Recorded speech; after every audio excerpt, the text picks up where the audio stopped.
देखिए UP PCS 2024 आदो यादों के लिए ये दृष्टि की समसामयिकी जो है वो आ चुकी है घटना चक्र की।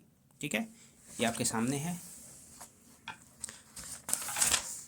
तो इसको पढ़ने के लिए देखिए कुछ चीज़ें आपको डेली रिवाइज करनी है। जैसे ये अंतर्राष्ट्रीय जो वन लाइनर फैक्ट्स होते हैं, ये सारी चीज़ें आपको डेली पढ़नी है। ठीक है, जब तक आपको याद ना होगा, चाहे 5 रिवीजन आपको करना है ये सारी चीज़ें। फिर इसके अलावा ये जो मेन यहाँ पे आप नोट्स देख सकते हैं, तो यहाँ पे आप पहले ही रीडिंग में हाईलाइट करते जाइए कि जो जो इंपॉर्टेंट फैक्चुअल चीज़ें हैं यहाँ पे आप हाईलाइट इस तरीके से कर दीजिए। अब जैसे भारत का पहला संविधान संग्रहालय, तो पहला क्वेश्चन ये बनेगा कि कहाँ बना, तो सबसे इंपॉर्टेंट क्वेश्चन जो है आप यहाँ पे इस तरीके से नोट डाउन कर सकते हैं।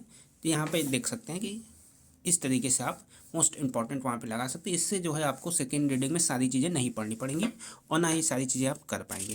तो इस तरीके से आपको करना है, जो जो इंपॉर्टेंट चीज़ें हैं वहाँ पे आपको नोट्स लिख लेना है। जैसे यहाँ पे कोई सूचकांक है तो उसमें भारत का क्या रैंक है और इसे कौन जारी करता है, ये सारी चीज़ें आपको वहाँ पे लिखी जानी चाहिए। ठीक है, लास्ट किसका रहा है, इस तरीके से आप यहाँ पे पढ़ना है। तो ऐसे पढ़ने से क्या होता है, आप कई बार रिवीजन, मल्टीपल टाइम रिवीजन जो है कर सकते हैं। और जब तक मल्टीपल टाइम रिवीजन नहीं करेंगे आपको परीक्षा में कन्फ्यूजन होगा। और इंडेक्स के क्वेश्चंस आप एक जगह लिख लीजिएगा, उससे और ज़्यादा आपको आसानी हो जाएगी। ठीक है, तो ये सारी चीज़ें आप 2 से 3 बार करेंगे तो आपको चीज़ें याद रहेंगी। जैसे यहाँ पे इंडेक्स है, यहाँ पे आपने लिख लिया क्या इंडेक्स भारत की रही है। ठीक है, अब जैसे ये घोषणा है किससे संबंधित है, तो मलेरिया से संबंधित। ठीक है, क्वेश्चन डायरेक्ट ऐसे ही पूछेंगे, बाकी जो सारी चीज़ें वो फैक्चुअल चीज़ें हैं वो आप एक बार पढ़ेंगे तो रिकॉल हो जाएगा।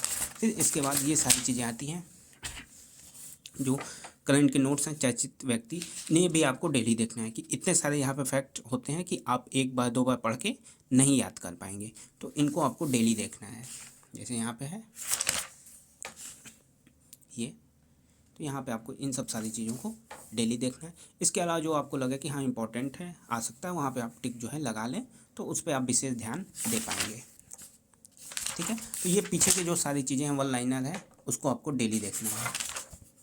जो स्थान है जहाँ से क्वेश्चन बनने की प्रबल संभावना होती है, उस फैक्ट को आपको डेली देखना है। 4 से 5 बार डेली आप देखेंगे, आपको क्वेश्चन रिकॉल हो जाएंगे परीक्षा टाइम में।